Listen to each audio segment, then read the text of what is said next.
Metal Nation! It is time once again for a metal promo review where we take metal promos that have been sent to us and review them based solely on the promo material and not the music. Speaking of the music, can you guess what this is? Is it Judas Priest? No. Oh. This is something we gave 2 ears in a recent metal promo review. Is it that French band? No, this is Ravage's Spider on the World. So, oh, fuck yeah! I've decided that the prize for the best metal promo of each thing is going to be, each episode is going to be a short highlight on the next one. Okay. So, Ravage Spider on the World. I think it's out in April. And this is what it sounds like. All right, well, that's enough of that. It's supposed to fade out, but instead it didn't. Thanks a lot. All right, so as I explained. Shadows without the boring parts. Or Eisenmore I'm just going to let that sit there. I've noticed a level of belligerence from these two lately. We're not belligerent, you piece of shit. All right. There are too many moving parts now. Yeah. All right, so metal promos. All right, you ready? This is I'm just flabbergasted. I wasn't even ready for the music. Yeah, I'm just lost. All right, well, spend all this money and they don't consult us. All right, here we go. I hope your hopes are up because they're about to go down. American new wave of true heavy metal band Wild Charge released City Hunter single for worldwide media review and radio airplay. Okay. American new wave of true heavy metal band Wild Charge has released their new single City Hunter to worldwide. You just said that. The single is the first advanced track from the upcoming Wild Charge debut album to be self-released in early summer 2024. Wild Charge band members, guitars and vocals, Christian Devore. Bass, Eduardo Bautista. Drums, Joseph Mancaruso. Okay. Biography.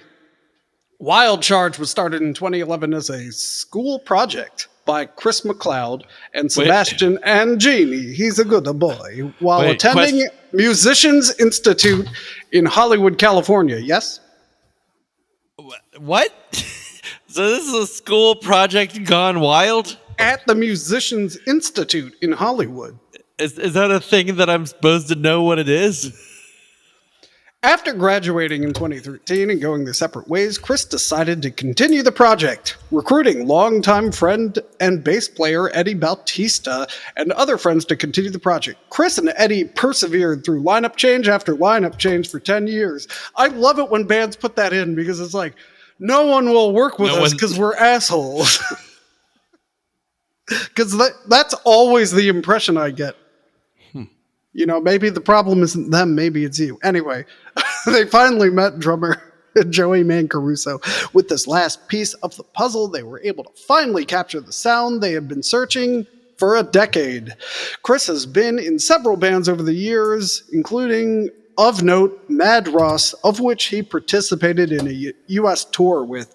Wild Charge has played countless shows across Southern California over the last decade. Some notable acts they have shared the stage with include Trauma, Hellstar, Power Glove, Animals as Leaders, Loudness, Raven, and Dawkins. Let me tell you why that's not as impressive as it sounds. I've opened for more than half of those. Oh my. And look where I am. I'm stuck in front of oh, no, I changed it. Never mind. I was stuck in front of the Sin After Sin cover. Anyway. Yeah. But now I'm not. The new single, City Hunter, is based on an anime from the 1980s of the same name. The song is about a hitman who operates in the Shinjuku ward of Tokyo. The upcoming album is currently untitled, but officially has a working title, TM93, a special item in the Pokemon games that teaches the move Wild Charge, which is also the origin of the band name's Wild Charge. The band takes influence from bands across several musical genres, the main ones being Iron Maiden, Thin Lizzy, Loudness, Motorhead, you forgot the umlauts, Rush, Judas Priest, T-Square, Cacophony, Cassiopeia, Duran Duran, Racer X, Chicago, Megadeth, Triumph. In all honesty, we find things we like in the music we love and try to incorporate that somehow into our style and make it our own, even if it isn't obvious on the surface. The influence is there. Wild Charge is for fans of bands such as Motorhead, Iron Maiden, You said Running this part Wild. already. Running Wild's the new one. Okay, all right. Megadeth, Thin Lizzy, Judas Priest, or just heavy metal in general. Our current discography consists of the City Hunter single and a demo single of a song called Samurai Steel, which is currently being re-recorded for the album. Then the album artwork is, it looks like an anime cover. It looks distressingly AI generated. Good. Well, there's a lot of letters in there. I think the typesetting would mean they either fixed it after the fact or it's not AI. If it was a school project, how come they only have one other song? Good point. All right, we're going to get hate comments again.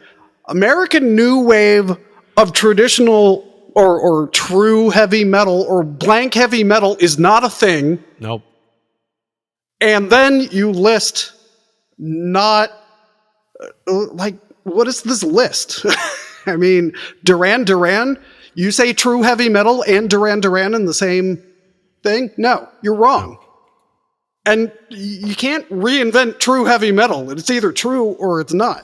If you're not in the box of heavy metal, which excludes Duran Duran, and Chicago for that matter, you're not true heavy metal. Okay? The end. Sounds fair. Figure out what you are. Maybe traditional heavy metal. You're not true heavy metal. Let's get our terms right here before we start. But thank you for putting down all these bands, so I know actually where you stand, and you can go ahead and delete your whiny comment now because I didn't read any of the other band's comments. And second of all, we do that on the comment show. You knew where I was going with it. Yeah. Yeah, we only read comments twice a year. Yep.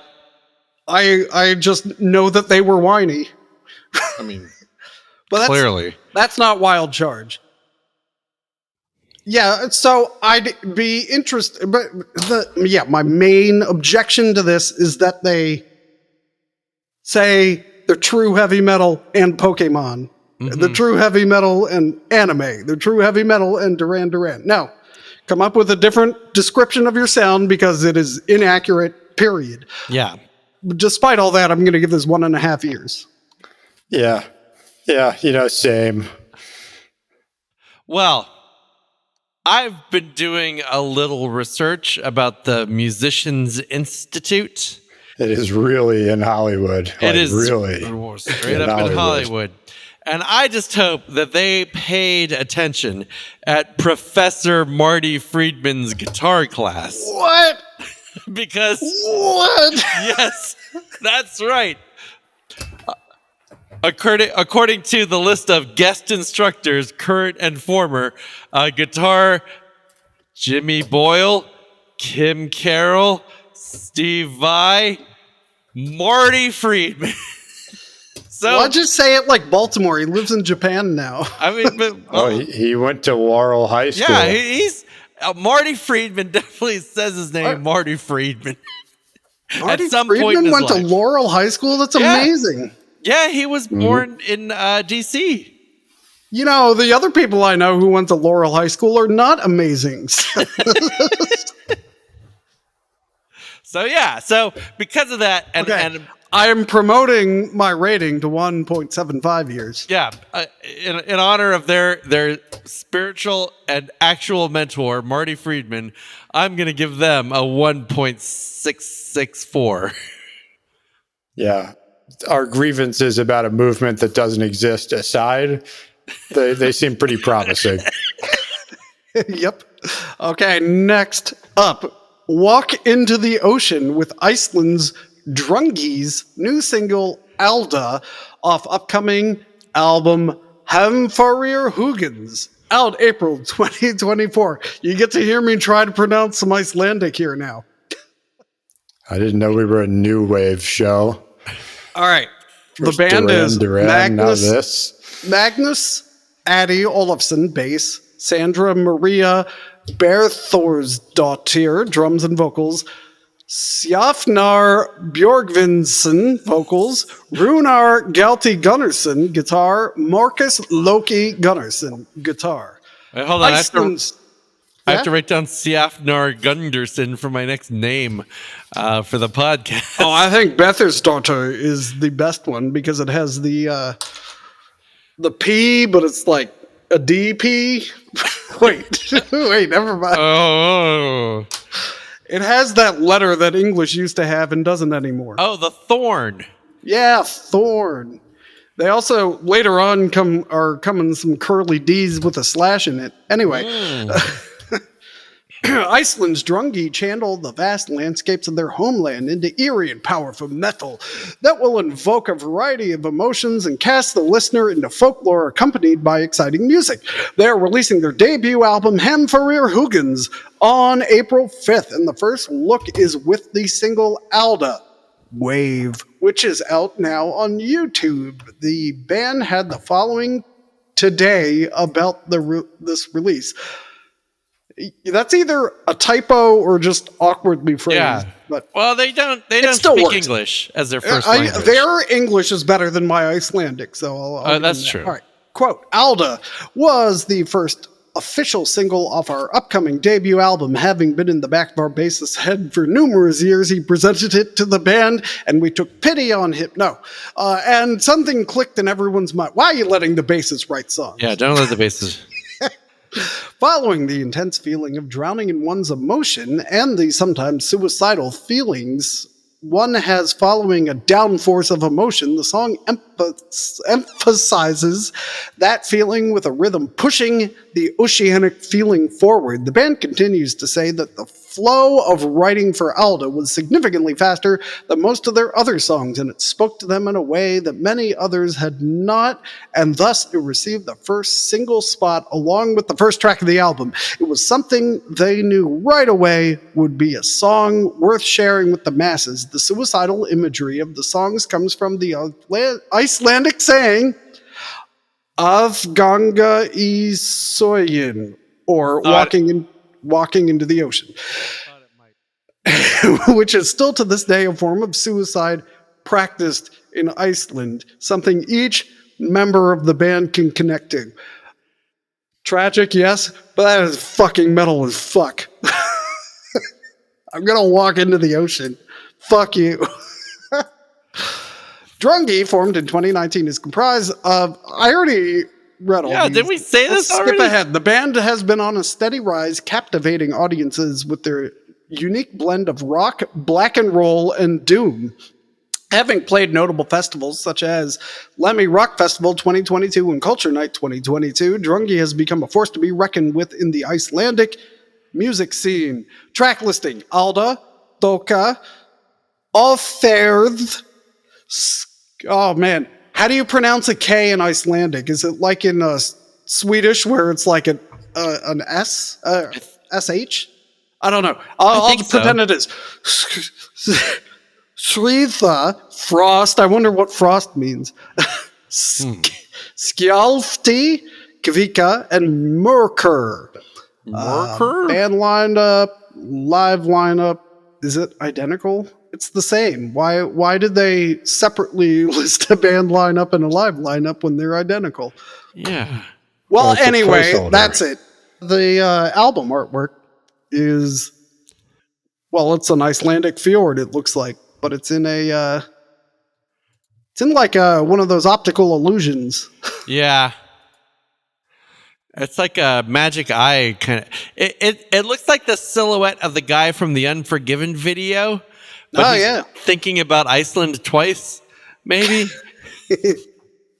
Yeah, it looks like the man vase thing, but like inverted. And then there's a a fjord, and it says Drungi in it. It's like, actually, if you look at this, you'll see both an old woman and a young girl, but you have to like look at it very carefully. All right, so then there's a there's a picture of the band, and they're standing on the shore, and that guitarist on the right looks like he's contemplating walking into the ocean. Yeah, that is not a safe place for them. But not the bassist, because he wrote the best song, apparently. Yeah.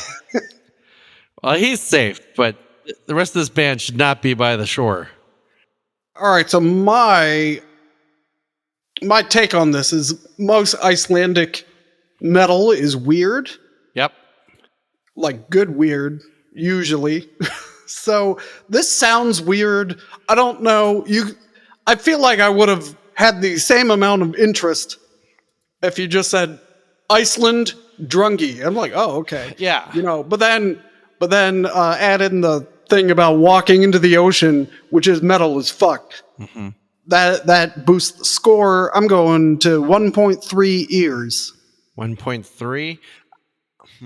I will give it 1.3 as well, but I'm going to have to diminish that by 0.5 because one of my ears is already in the ocean. Oh, no. It can't hear as well. Yeah, I'm going 1 ear. I like the goth, depressing metal. I just can't do anymore, apart from the 3 bands I have listened to for 20 years. Yeah. But I always like this, like the roots. Point rock, of order. Point of order. You've listened to Paradise Lost for longer than 20 years. 22, I think. Yeah. Yeah, and Paradise Lost does have a good song called "Let Me Drown." Oh, see? Huh. Do I smell a lawsuit? Yeah, but all the roots rock metal stuff, I always kind of hybrid stuff I always love. So I'm sure they're great. All right, last one. All right. Sorry, I had to look over there. Wait, I'm not sorry. I don't apologize. Yeah, that's not very metal of you. Visit 1898 London. 2 ears. With progressive concept album The London Conspiracy Chapter 1. 0 ears. 1898. From Metro Society. Chris Mangold and Ian Ringler initially came together to explore musical realms, and their collaboration took a chilling turn when they decided to infuse a conceptual storyline based on... That's a chilling turn. Anyone? The Jack the Ripper. Yeah. Close. The Paris Metro System into their music for their debut album, A Journey in Paris, 2007. After a long hiatus, they return, this time to the ominous streets of London, where the echoes of... Jack the Ripper. Jack the Ripper! Oh, nice. You get a point. His gruesome murders still linger. The London Conspiracy, Chapter 1, 1898, is an atmospheric and eerie concept album that follows an up-and-coming detective embroiled in a murder mystery. The band explains the album. Quote, we are going for the full album, front-to-back listening experience with this album. This is a story-based album that we are hoping listeners will dive into the full album experience. The songs are really meant to be listened together as a whole. However, we also feel that any of the individual songs could be listened to on their own and still tell their own story. Hopefully, after our listeners hear 1 or 2 songs, they'll want to jump into the full album to hear the rest. I like how they came out and made a statement and then immediately backed off that statement. Please listen to the whole album, but if not, that's okay. The London Conspiracy Chapter 1, 1898 is a true showcase of musicianship. Each member of the band has moments throughout the songs that are rooted in the progressive rock/metal style and really show off what the band is capable of on their respective instruments/talents. Guitarist Mangold has some amazing lead guitar work /talents in these songs, City Streets and Society. Vocalist George Margaritopoulos gives an impressive vocal performance throughout the album that demonstrates his dynamic range of vocal styles. The rhythm section, consisting of drummer Will Mangold and bassist Ringler, provides a thunderous and intricate backdrop that drives each song forward while not skipping out on complex technical nuances. The album was produced by Chris Mangold, Ian Ringler, and Will Mangold. Mixed and mastered by Rob Murray and Kyle from Wilder Fox Studio in Vermont. And the album artwork was done by Harley Velasquez at Infinity Nucleart Studio. Nucleart? That's what it says. Okay. Recommended listening for fans of Threshold, OSI, and Pain of Salvation. The London Conspiracy Chapter 1, 1898 is due out on March 1st, 2024. Oh, it's out. You can get it now. And the band's own label, Metro Society Records, and is available for pre-order or ordering, I suppose, at metrosociety.bandcamp.com. Then there's 2 lyrics videos, City Streets and Pieces of the Past, track listing. London, 1898, City Streets, Lost Souls, Pieces of the Past, Society, Underground, Inferno. 4602 is the album length. Will that fit on an LP? Yes. Yes. Depending, but yeah. Okay. Some places won't do that, but should fit. All right. I do like the 90s point-and-click adventure game cover. Well, yeah. I appreciate a song, or a whole album, in fact, about London with features artwork from someone who's clearly never been to London. What, they have wide boulevards right by Big Ben? I don't know what this is. I also like the cowboy or Canadian mounted policeman off duty in the foreground. Why, because of his hat? His hat, just broad shoulders and stance. Well, you need a manly man on your... It's like remember that Edgar Allan Poe movie starring John Cusack? Yes. That's set in like a Baltimore where there was a military type police force in the 1830s. Okay. Maybe this is an alternate. Yeah. Well, this is clearly an alternate reality because all the Jack the Ripper murders occurred in 1888. So it is a true conspiracy that 10 years later they're just getting to the bottom of this. But yeah, no. So the reason I buzzed Pain of Salvation is they were talked up to me for years. And when I finally bought what was supposed to be the best Pain of Salvation album at the time, Remedy Lane, I was bored shitless. Oh. I don't know how anyone can like that album. And before you say, well, I also tried over and over again to get into Arion, and I couldn't. So this is nowhere near stuff I like. It might be very good and very impressive, but listing those bands, especially Pain of Salvation, I'm out. I'll give it a quarter of an ear just in case. Yeah. But if I want to hear a song about Jack the Ripper, I can think of 2, and that's one too many. Yeah. There's so many much better 19th century British things we could be talking about than Jack the Ripper. Metric system. Or literally. Now that I'm interested in. I hope it's like current Paris metro system. First of all, the name of the album should be London Underground. Bam. Yes. You can keep everything else the same, but that's already a better album title. You're welcome. Send the check. Podcast from Down Studios, Waldorf, Maryland, 17834. I'm not driving down to Waldorf. Fuck that. But yeah, I mean, I'm going to give it a tentative quarter an ear. I might be pleasantly surprised, but much like Jack the Ripper, some things are better left unfound. Just like 90s style point and click adventure games, which is a very distinct and real subgenre of games. I appreciate that they exist, even though I find them boring. But are you thinking of like Myst? Yeah, but it goes a lot. Like literally, if you go to Micro Center or whatever, back when they sold physical media, there's the games, then there's the adventure games. Yeah. And we are exactly the demographic for them. But the visual novels, that kind of stuff. Yeah. Yeah, I remember when we had Myst and we couldn't. It was like impossible to play because you'd like get to the next screen and had to read off the CD, and then eventually it loaded, and then like 3 screens later you had to put in the other CD. Well, I'm not going to bed tonight because all these are on YouTube. All right, did you give it a rating, Doug? I wasn't listening. 1 year. That's a high score. All right, until next time, Metal Nation.